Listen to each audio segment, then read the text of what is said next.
everyone, it's Sparrowhawk, and I'm back again with another episode of Lily of the Valley, and I'm going to go ahead and jump right in.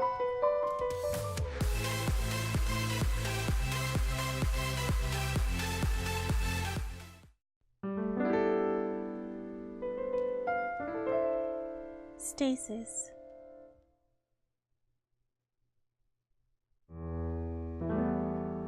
Ah, yes. I remember Rosie like it was only yesterday, says Great Aunt Enid. Her voice falters as though she's speaking through a mouthful of sawdust. That's what happens when you get old. It's hard to make yourself understood, or maybe people just don't want to understand you anymore. We used to spend so much time together, me and her. Of course, we had to. It wasn't necessarily through choice, she continues. That's nice, Auntie, says Hazel politely, but I don't think Great Aunt Enid is listening. She never does. Then again, most people don't listen to her. I know I rarely do. Yes, she continues. She was a pretty thing back in those days. Oh, such a long time ago. I used to be so jealous of her. I remember when her hubby-to-be bought her a dress. A beautiful dress. Navy blue. I'd never seen anything so expensive in my life. That's nice, Auntie. Yes, it was. A beautiful dress. I would have given my own front teeth for something like that. Of course, I was younger than Rosie was, and no man would spend so much money on a 12-year-old girl. I had to make do with Rosie's hand-me-downs. My mother couldn't afford to buy me anything new, you see. I see, says Hazel. I don't know if she really does see, but I doubt Great Aunt Enid cares. I still remember one of the dresses I had. Well, it was Rosie's first, naturally. Pale green with white spots. It was speckled like an egg. I always called it my Easter dress. And then one day I caught it on something. I don't know what. A gate, maybe? How sad. It was. I was always going for walks in the fields. Not much else to do. Not much else you could do back in those days. Not unless you could drive a car, and I was too young. My mother never really learned. It was too expensive anyway. Yes, Auntie. Oh, I was sad when I ripped that dress, though. It was such a pretty dress, even though it was a second-hand. I cried and cried until my mother lost her temper and hit me with a slipper. I can still remember that, too. Yes, Auntie. Okay. And then, I wonder, what is it, Auntie? Great Aunt Enid pauses. She frowns. Her light blue eyes, so misted over from age they look like cloudy mirrors, stare off questioningly into the distance. Her brows furrow, her whole face wrinkling like an overripe tomato. Great Aunt Enid must be getting on in years now. She's the sister of my mother's mother, Rose. Grandma Rose died when I was only 4 years old. My first funeral. Aunt Enid must be in her mid-80s now. Her body betrays her age. Her hands gripping the armrest of her chair are lined with dark blue veins ridged under her pocket-marked skin. Her whole face sags, especially around the mouth and eyes. Her hair is stark white and thin, her startlingly pink scalp exposed. When she stands, her back is humped and she has to use a walking stick. She must be tougher than she looks. Even in her old age, she's able to live in her own home, by herself, without anybody to look after her. My dad called it tenacity, but my mother laughed and said she was just stubborn. Great Aunt Enid was crying at my mother's funeral just a few days ago. She looks fine now. As right as rain. Her words drench us in deluge, a veritable downpour quite literally. Sometimes she gets overexcited in her reminiscences, and she spits whilst she speaks. I don't think she knows she's doing it, but she is. She sometimes pauses in her monologues to give Hazel or I room for input, but she never takes our comments seriously. She doesn't care what we have to say. I doubt she even listens. I could insult her, say her head looks like a gourd, which it does, and she'd only nod benignly and say, "That's nice, dear." I shift slightly in my seat, nursing a cup of tea in my hands. It's already gone cold. Great Aunt Enid offered to make us tea. My father tried to decline politely, asking if he could make the tea in her stead, but Great Aunt Enid refused. She said it was her duty as our hostess to serve us, not the other way around. Incredible. A guest asking to make his own tea? It's just not done. What is this world coming to? To be honest, I'd rather risk this frightening new world of disorder and chaos if it meant I could avoid Aunt Enid's tea. It's discolored, mixed with far too much milk, so it looks light brown, almost tan. I don't know if the milk used is of the highest quality either. Small white flakes float up to the surface of the tea, drifting like sunburnt sunbathers in a pool. I think the milk has gone off. The tea tastes sharp on the tongue, unpleasantly acidic. My stomach gurgles. I can't finish this. Hazel looks similarly perturbed. Great Aunt Enid offered her a pink wafer biscuit to go with her tea, but the biscuit is desiccated and dried out. When Hazel tentatively puts the biscuit between her teeth, it crumbles into a fine pink powder. How long have those wafer biscuits been jammed at the back of the cupboard? How long has this milk been in the fridge? Maybe, to Great Aunt Enid, time really has stopped. She exists in a strange stasis encased in amber, though she's surrounded by the living. All she ever talks about are ghosts.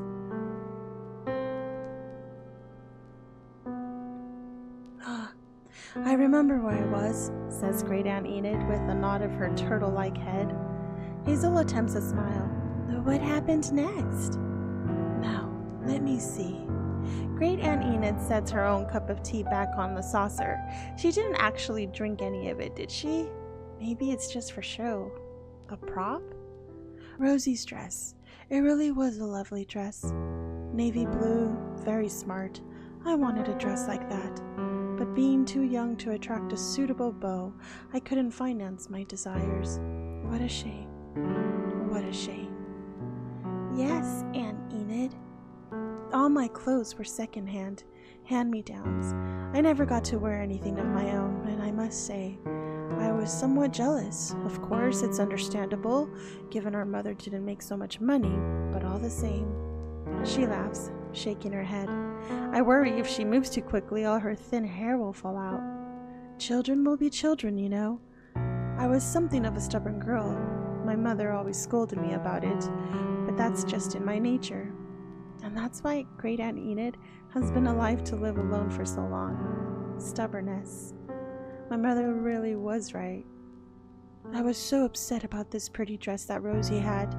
Well, I'm ashamed of it now, but it is quite a funny story, I think.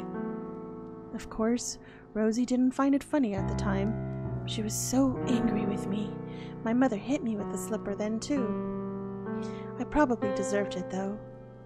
Oh, but thinking of Rosie's face when she found that dress, the dress she loved so much that Len had bought her, all cut up on her bed, done with my mother's sewing scissors, that's something I've never forgotten, even to this day. It really was a priceless moment. But Aunt Enid, says Hazel. She looks troubled. Her grip on her cold cup of tea tightens. Great Aunt Enid blinks. She looks like a sleepwalker who's just been woken up. Did she forget we're here? Maybe she got so caught up in her memory she started to think for a few moments she was talking to Grandma Rose again. Everyone in the family says Hazel has her nose. What is it, Hazel dear? Do you want another wafer biscuit? No, that isn't it. I was just thinking. Hazel looks at her knees, picking at a small hole in her tights. Wasn't Grandma Rose sad? Excuse me? When you cut up her dress, didn't it make her sad? Well, I suppose so. Great Aunt Enid laughs. She shakes her head. She was sad. Very. But that hardly matters now, does it? What do you mean? She doesn't mind anymore. All wounds heal with time. And it is a rather funny story, you have to admit.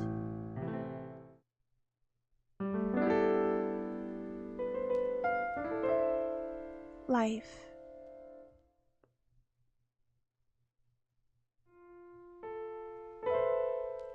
Hello again, mister. Hello yourself, I reply. And why do you sound so surprised? Asked Lily. I didn't know if you'd still be here. But I am.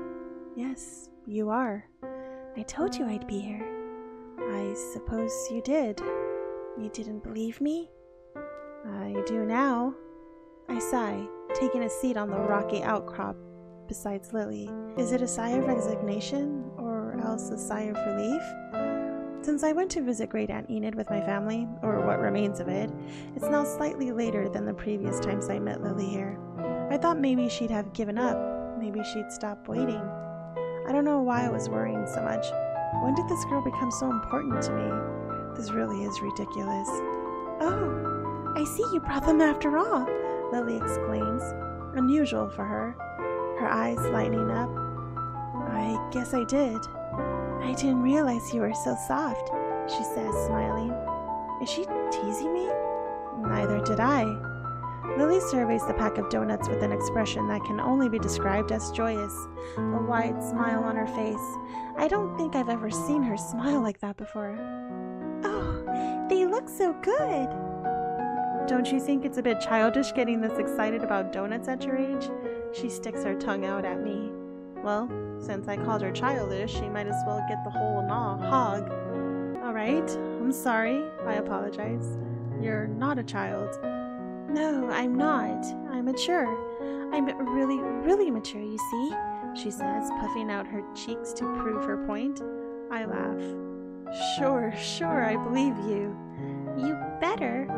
Here, have a donut, I say, handing one to her. You might as well, since I bought them for you. Well, I was going to have one anyway. You gourd head. Gourd head? Yeah, your head looks kind of like a gourd. Does it really? I don't think it does. The insult sounds familiar, but I'm not sure why. Where have I heard it before? Maybe on some vapid American comedy show? Perhaps Friends?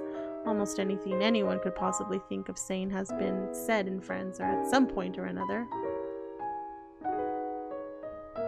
I watch as Lily gnaws at a donut. She reminds me of a squirrel. She makes short work of it, eating in the most unladylike of manners. Within a minute, it's gone. Roll up, ladies and gentlemen, to see an incredible feat of magic. Watch as my charming assistant makes this donut disappear. I wonder if something like that would attract a crowd. Probably not. Wales might be dull, but it's not that dull. Hey, she says all of a sudden. She's glaring at me. What is it? I ask. You're judging me. No, I'm not, I say, but it's a complete and utter lie, and I know it. More importantly, Lily knows it too. Yes, you are. I can tell. Damn, she's good. With intuition like that, she could become a detective. Well, everybody judges everybody else. It's just part of life, I say. I know it is, but doesn't that make you sad? Kind of, but it's not like there's anything I can do about it. Stop being such a defeatist. Every little helps. That sounds familiar. Isn't that the jingle from those supermarket adverts, I ask? Maybe. It doesn't matter. You're focusing on the wrong thing. I laugh. I can't help myself. She sounds so scandalized. It's kind of sweet. Sorry, I just thought it was strange.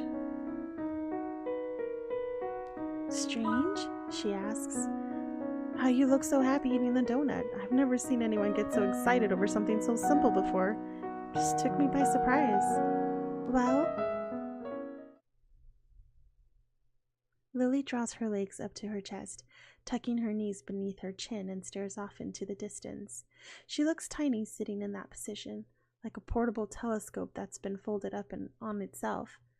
No, that's wrong. She doesn't simply look tiny. She is tiny.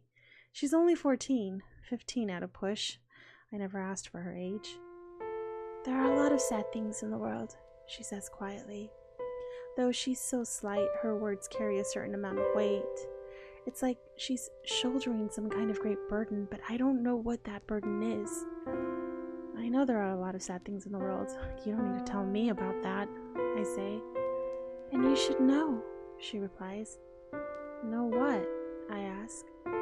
That there are so many sad things in the world, and most of them are fairly insignificant, only small. What about hurricanes, plane crashes, school shootings? Those things aren't small. That's right, they're not small, but most people don't encounter such large tragedies in their own lives. Some people do, I say. I don't know why I'm arguing. I guess I just don't want to be defeated in an argument with a teenager. But Lily takes my words in her stride. Of course they do. The world is a large place. Lots of things happen, but that's precisely the point. Most bad things only last a few moments, but even those are enough to spoil somebody's day, or even take their life. Like the rain during our picnic that made my mother cry. Like the untimely death of Cassandra's dog, Buddy. Like Great Aunt Enid cutting up Grandma Rose's beautiful new dress. They're only small things, things that probably don't matter to anybody, save the handful of individuals involved, but it was all enough to make them unhappy. There are lots of small sad things in this world. Why can't there be small happy things too? Asks Lily. She asks like I might know the answer. It goes without saying that I don't. Why is it considered childish to be happy? She continues. I think people who say that are the most childish ones of all. I look at her silently.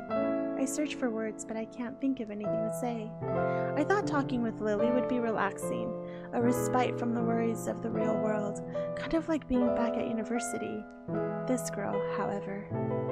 Why are you talking like an adult? Because I am one! But you can't be. You look so young. Looks can be deceiving. Don't think you know everything about me just because you've spoken to me a few times. Lily giggles softly. Maybe she finds my confusion amusing. At least it helps diffuse the tension. I look at her sullenly.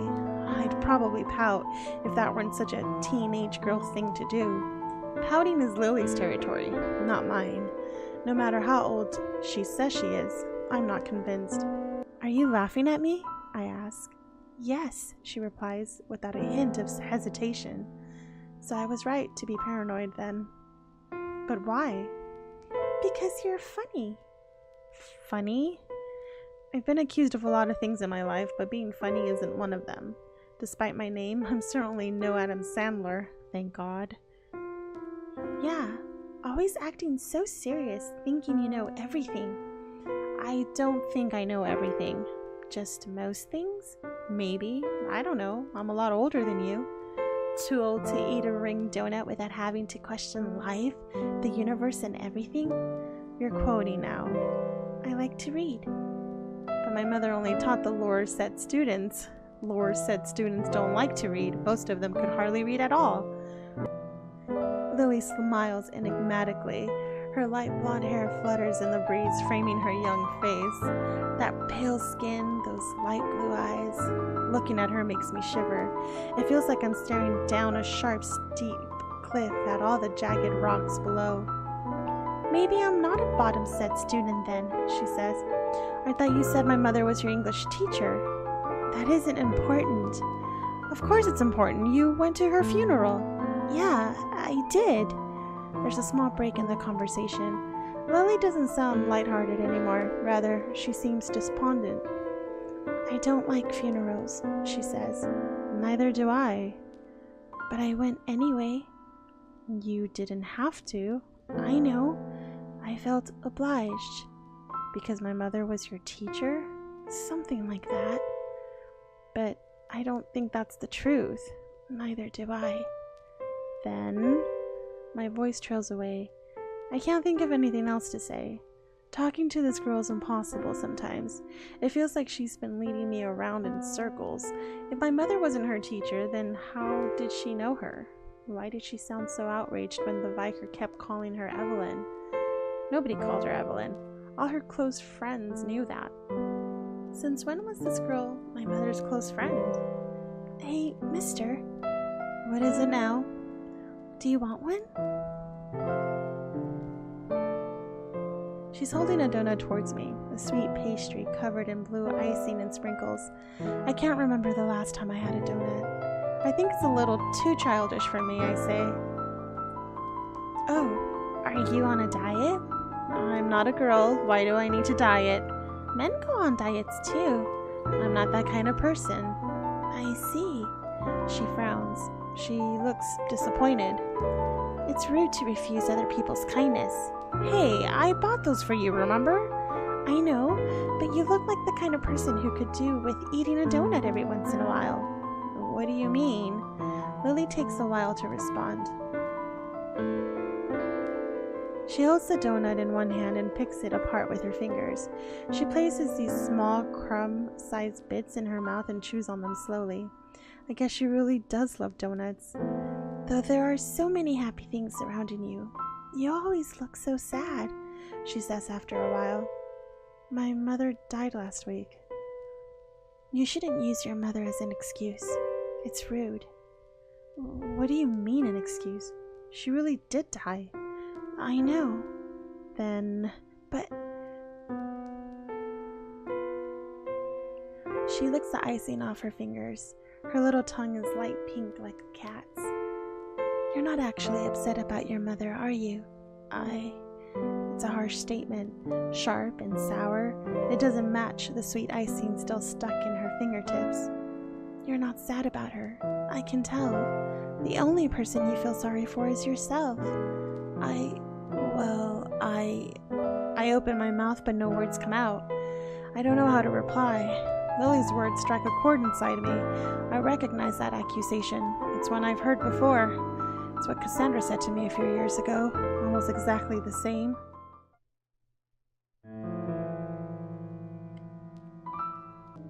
You don't care about me at all, even though I tried so hard, even though I really did want you to be happy. Cassandra, it was never about me. It was always about you, about how difficult things were for you, but you never stopped to think about me. Cassandra's list weighed strongly in my mind. I could still see it even when I closed my eyes.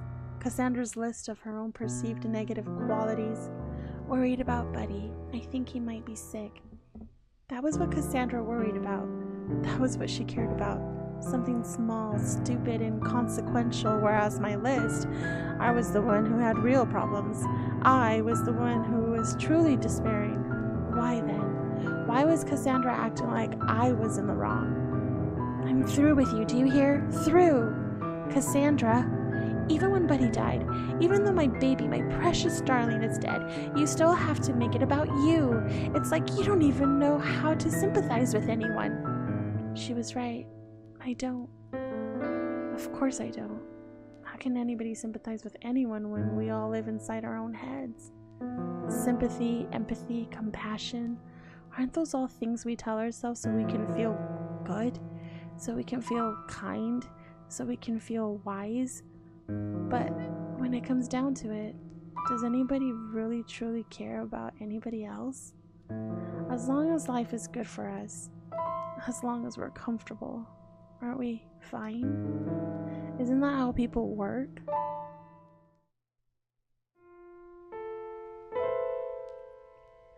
You're a selfish person, you know.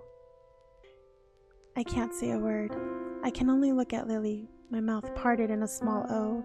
It's the same shape as those ring donuts she likes, the exact same. Why does she like them so much? I don't know. Does it even matter? Maybe it does, maybe it doesn't. You're selfish because you're sad. Not for other people, but for yourself. But there are so many things more important than that in the world. You just need to open your eyes. You sure sound like you know a lot. I should hope so after I've been alive for so very long. Hey, you're only a kid. If you start talking like that, you'll make me feel really old. I already told you I'm not a kid. Appearances can be deceiving. Evidently so, I stutter. I can't help myself. I'm feeling more than a little overwhelmed. There are lots of sad people in the world, Lily says. Almost everybody has something they're upset about. The world is a sad place, I say. It is. It's a very sad place. And there are so many sad, lonely people. So tell me this. She draws in a deep breath and clears her throat. Why do you think that you're the saddest? Why do you think your suffering matters the most? Why do you think anybody should care? My body stiffens. My shoulders shake. Never in my entire life have I been spoken to like this. Never. Cassandra tried. She wanted me to understand. She told me things, so many things about herself, about her life, but I ignored it. I ignored it, and I ignored her too.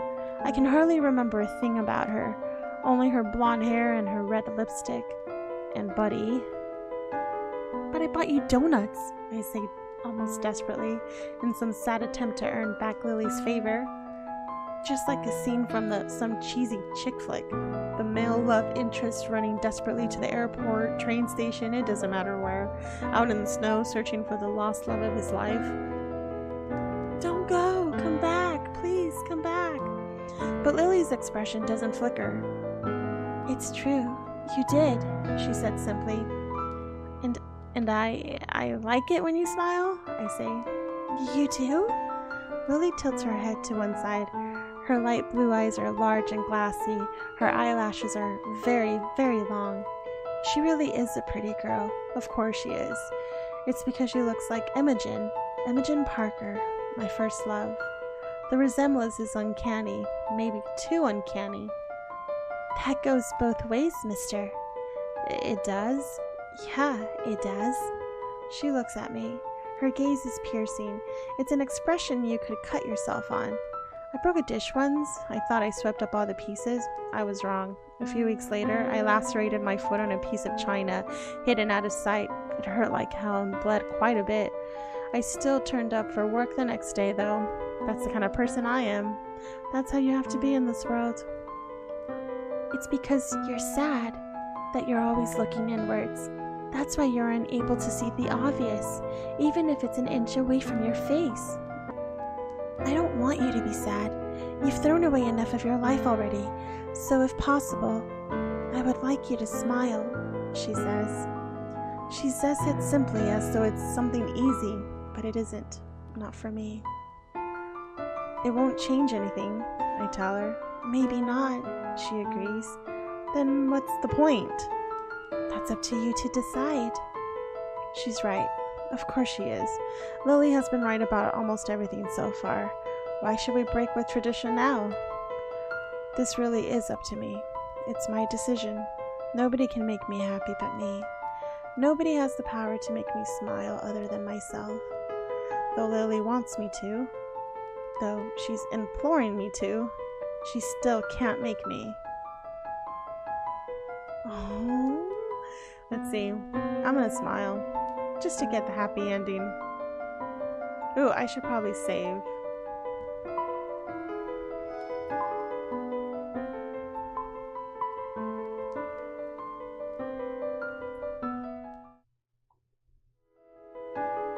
Alright, I'm gonna go ahead and end this episode here for today. I hope you guys enjoyed it. Thank you so much for tuning in. And until next time, take care and I'll catch you on the next video. Bye!